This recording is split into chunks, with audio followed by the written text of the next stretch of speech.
Andina Podcast, información confiable.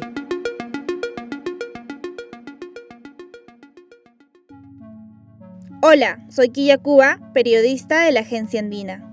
Cuando en el Perú pocas mujeres se animaban a estudiar meteorología en la década del 80, Yamina Silva decidió hacerlo. Desde muy pequeña, en su natal Valle del Mozón, en Huánuco, se preguntaba, ¿de dónde vienen las lluvias? ¿Por qué llueve muy fuerte en algunos lugares y en otros no? Ese interés aumentó con el paso de los años. Por eso, cuando acabó el colegio en 1983, no dudó en viajar hasta Rusia para estudiar lo que tanto le apasionaba.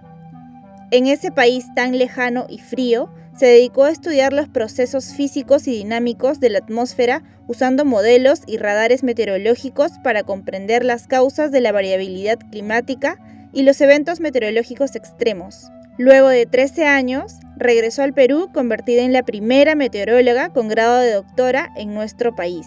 En este nuevo episodio de Andina Podcast, la actual viceministra de Desarrollo Estratégico de los Recursos Naturales del Ministerio del Ambiente cuenta su trabajo como investigadora en nuestro país.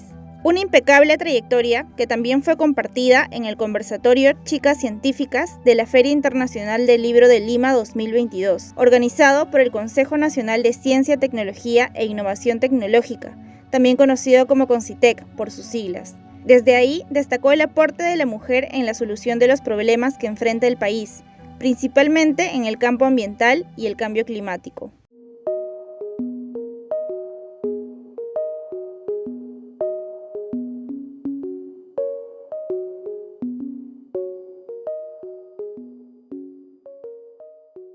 Yo hice la carrera de meteorología, fui becada por el entonces INABEC, el Instituto Nacional de Becas. Yo postulé a una beca a la Unión Soviética. Entonces, en ese tiempo, por supuesto, ¿no? Yo soy la quinta de 6 hermanos, pero la idea de estudiar esta carrera nació en mí porque yo vengo de la selva, vengo de un distrito muy pequeño en la selva de Huánuco, y siempre me interesó la naturaleza, ¿no? Siempre me interesó conocer un poco más de las nubes, de las lluvias, por qué se generan los eventos huaicos, de lluvias muy intensas, a veces no llueve. Entonces siempre ha sido mi interés de estudiar esa parte de la ciencia. Entonces yo vi la oportunidad de postular a esta beca, a pesar que en el Perú hay la carrera de meteorología. En ese tiempo no sabía que había, digamos, la carrera de meteorología en la Universidad Agraria. Tuve la oportunidad de postular a las becas y entre la lista de carreras vi meteorología. Posiblemente haya sido la única que haya postulado a esa carrera porque no es muy común en realidad. Entonces llegué a la Unión Soviética, hicimos la facultad preparatoria, que es como una academia, pero que donde llegan todos los becarios de todos los países del mundo, que en ese tiempo éramos mucho, había mucho de África, de Centroamérica, de Latinoamérica, Asia también estaba ahí. Entonces lo que hacemos el primer año era estudiar el idioma. Estudiamos el idioma ruso unos 3 meses, más o menos puro ruso, y luego empezamos a estudiar las materias, ¿no? Matemática, física, de acuerdo a las ciencias a las que íbamos a ir a la universidad. Entonces, luego de pasar este primer año, digamos, de preparatorio, ya nos vamos a la universidad. Entonces, efectivamente, meteorología para el Perú no era una carrera, digamos, muy abierta al público, tampoco era muy abierto hacia las mujeres, porque es una rama de la ingeniería. Sin embargo, cuando llegué a la Unión Soviética, ya la facultad, sí había más mujeres, sí, la carrera de meteorología eran más mujeres. Teníamos otras carreras más de hidrología, que ahí era un poco más uniforme, y la otra carrera que teníamos en la universidad era de oceanografía. Luego de realizar su pregrado, maestría y doctorado en la Universidad Estatal de Hidrometeorología de Rusia, la doctora Yamina Silva regresó al Perú. Corría el año 1998 y el fenómeno del Niño nos golpeaba muy duro. Se registraron cientos de pérdidas humanas, materiales y miles de damnificados. La científica todavía recuerda las trágicas noticias de aquel año y viendo todo lo que sucedía, decidió compartir lo aprendido en el extranjero con su país, justo cuando más lo necesitaba. Y precisamente gracias, digo entre comillas, al fenómeno del Niño, se generaron diferentes proyectos. Entonces, en ese momento encontré al doctor Pablo Lagos, que tenía un proyecto asociado a un modelo para pronosticar las lluvias, los eventos de lluvias debido al Niño. Entonces, eso fue, digamos, lo que hizo a mí, que me interesó muchísimo, y vi una oportunidad para quedarme en el Perú y para seguir desarrollando ciencia en el Perú. Entonces, digamos, esas son las oportunidades que a veces buscamos. Desde entonces me quedé en el IGP y he estado y sigo vinculada al IGP porque, digamos, es el puesto que yo tengo como investigadora. Estoy ahorita con una licencia para ocupar este cargo, pero sí desde el IGP en todo este tiempo, más de 20 años, hemos trabajado en diferentes proyectos, inicialmente asociado al niño. Hemos tenido después del Niño 98 un proyecto grande interinstitucional que permitió que las otras instituciones también fortalecieran sus capacidades en los temas de modelado, que digamos era la línea que yo trabajaba, y otras líneas más. Ahí me siento satisfecha.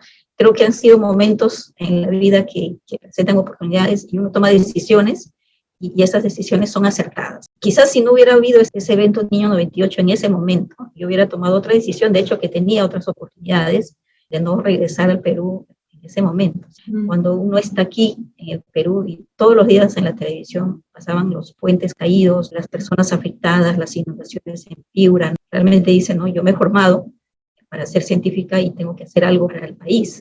Entonces, y en este tiempo que he trabajado muchísimo en formar nuevos investigadores, formar jóvenes, en formar estos equipos de investigación y que luego ellos a su vez pues van produciendo y va creciendo.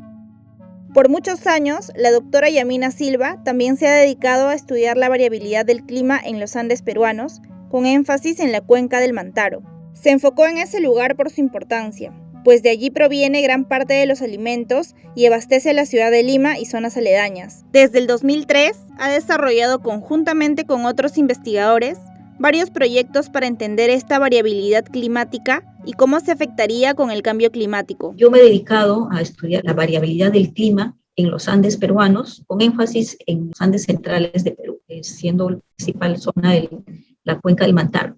¿Por qué el Mantaro? Desde el año 2003, en realidad hemos desarrollado diferentes proyectos asociados a entender cómo es esta variabilidad climática y cómo esto va a ser cambiado en un contexto de cambio climático. ¿Por qué el Mantaro? Mencionaba, porque Mantaro, la agricultura que se desarrolla en el valle es bastante rico, abastece a la ciudad de Lima. Cualquier cosa que ocurriera en el Valle del Mantaro va a significar pues disminuir el abastecimiento de alimentos para Lima. También Mantaro está relacionado con la hidroeléctrica del Mantaro. La energía que viene ahora ha disminuido, pero al menos a inicios de los años 2000 teníamos, me parece que algo del 30-40% de la energía eléctrica que recibíamos, que el Mantaro abastecía al sistema interconectado nacional. Entonces, tenía una importancia la zona del Mantaro por la agricultura, por el agua, por la energía eléctrica, pero también la parte alta del Mantaro que abastece de agua a Lima, ¿no? Porque se trasvasa el agua del Mantaro hacia la cuenca del río Rímac. Entonces, sigue siendo importante la cuenca del Mantaro en estos momentos, o sea, lo fue hace 2 décadas atrás, pero también sigue siendo ahora importante. Entonces, hemos desarrollado varios proyectos desde el IGP enfocado a eso, ¿no? A entender qué es lo que ocurre con el clima, la variabilidad del clima en diferentes escalas. La interanual, que es lo que ocurre de año a año, porque un año no es igual que el otro. Escalas más grandes, periodos que podríamos tener los años 90, ¿no? 91, 92, fueron bastante secos y eso generó muchos problemas en el abastecimiento eléctrico. También en los años 2003, 4, 5 fueron también años secos que han tenido impactos importantes para la población, ¿no? En la agricultura, en la ganadería de la zona. Entonces, hemos desarrollado esos proyectos con ese enfoque, el enfoque de los recursos hídricos, de poder entender la dinámica del clima y cómo esto está impactando en las poblaciones, en las diversas actividades económicas. Hemos trabajado también con los eventos extremos, las heladas, los periodos secos, en diferentes escalas. Y bueno, y una de las conclusiones que tenemos a la fecha es que realmente el periodo de lluvias en los Andes centrales por lo menos se está cortando. Cada vez tenemos menos días de lluvias. Tener menos días de lluvia, pues este impacto es también en la agricultura, también se va a dar en la ganadería. Su paso por el Instituto Nacional de Investigación en Glaciares y Ecosistemas de Montaña también le permitió entender a la doctora Silva cómo las variaciones del clima influyen en el derretimiento de los glaciares y cómo las actividades humanas están acelerando ese proceso. Por ejemplo, vemos que los glaciales se ven cubiertos de una capa media oscura, como de hollín. Todas estas partículas viajan a través de la atmósfera y bueno, y llegan y se posicionan en la superficie de los glaciales creando esta capa más oscura, esta capa de color gris que absorbe la radiación solar, hace que la superficie se caliente y ese proceso pues acelera el derretimiento de los glaciares. Eso está identificado, ya lo tenemos, entonces mi último proyecto, digamos, más reciente ha sido precisamente la interacción entre la atmósfera, la criósfera, para ver cómo se da este proceso. Y en cuanto a esto, la pregunta sería, ¿qué cantidad de carbono, por ejemplo, que llega a los glaciales, que produce una determinada cantidad de agua? Le está dando más aporte de agua a los caudales ahora, pero eso está generando pues que disminuya la capa glacial y hacia futuro vamos a tener menos glaciales. Esto se suma al cambio climático que también es el impulsor del derretimiento de nuestros glaciares. Otro de los temas que preocupa a la científica peruana es el cambio climático. Desde su actual cargo como viceministra de Desarrollo Estratégico de los Recursos Naturales del Ministerio del Ambiente, viene desarrollando una serie de acciones para mitigar los efectos del cambio climático. El Perú se ha comprometido en reducir en un 40% sus emisiones de gases de efecto invernadero al 2030. Una ambición climática muy grande que necesita del esfuerzo de todos para poder cumplirla. En verdad, el cambio climático hace tiempo que dejó de ser una leyenda. Las evidencias están claras y eso lo estamos sintiendo todos. No es solamente lo que vemos en la televisión, estas olas de calor en Europa, que no es de ahora, ¿no? Ya hace varios años consecutivos, y que conllevan también al deterioro de los bosques y los incendios forestales. Entonces se ven afectados, no solamente las personas nos vemos afectados, sino también los ecosistemas y se daña esta pérdida de los ecosistemas. En nuestra región, en el Perú, también nuestros bosques están siendo afectados. También hay un deterioro de los bosques debido a estos cambios que se dan en el clima. El clima siempre ha tenido su variabilidad, pero lo que estamos viendo ahora se acentúa esa variabilidad y además los eventos extremos se hacen como que más extremos. Ahora estos fríos son más intensos, los periodos secos también se hacen más, digamos, más largos. La Amazonía también está sintiendo que el periodo seco, digamos, en el año está siendo más largo, se tienen más días secos que conllevan al deterioro de los bosques, de los ecosistemas, que además ya son frágiles de por sí. Entonces, nuestra actitud frente a esto debería ser conscientes de lo que estamos viviendo y cualquier actitud pequeña que nosotros como personas podemos tomar frente a la urgencia que tenemos actualmente para actuar ante esta situación climática. Desde el Ministerio del Ambiente ya se tienen identificado medidas de adaptación y medidas de mitigación y se están trabajando con los diferentes sectores para poder enfrentar el problema juntos. El problema lo tenemos que enfrentar juntos. Cada día que vivimos, en realidad, estamos generando gases de efecto invernadero. Creo que es sentarse a pensar un poco cuáles son nuestras actitudes que estamos haciendo para poder contener esto. Entonces, tenemos ventajas en el Perú con respecto a nuestros ecosistemas, a nuestras áreas protegidas, que van a ser de alguna manera la protección de nuestros ecosistemas, de nuestra biodiversidad. Sin embargo, esto es tarea de todos, ¿no? Es tarea del Estado, es tarea de la empresa privada, es tarea de las personas, de la comunidad en sí, ¿no? De poder ver las acciones. Entonces, estamos precisamente desde el Ministerio del Ambiente abriendo diferentes espacios de diálogo donde participan los jóvenes, participa la academia, participan las empresas, ¿no? Participan las comunidades indígenas. Tenemos que tomar acciones y básicamente el consumismo, ¿no? Este mercado que nos lleva a un consumismo, creo que eso es el que tenemos que responsablemente pensar y decir cuál va a ser mi actitud frente a este problema que es un problema global.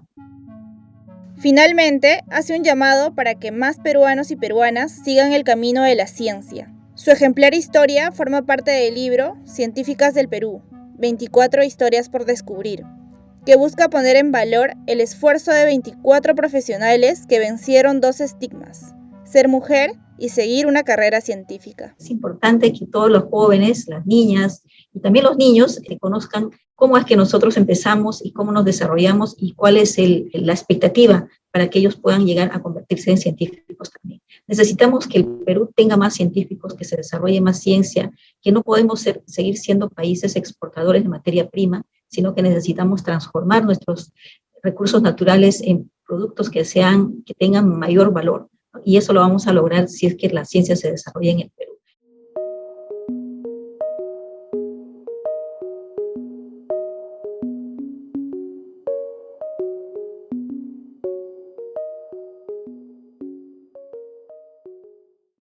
Si te gustaría conocer más historias de peruanos o peruanas que se dedican a la investigación en ciencia y tecnología, visita nuestro sitio web www.podcast.andina.p o síguenos en SoundCloud y Spotify como Andina Podcast. Este podcast fue producido por María Fernández y editado y locutado por Quilla Cuba. Gracias por escuchar.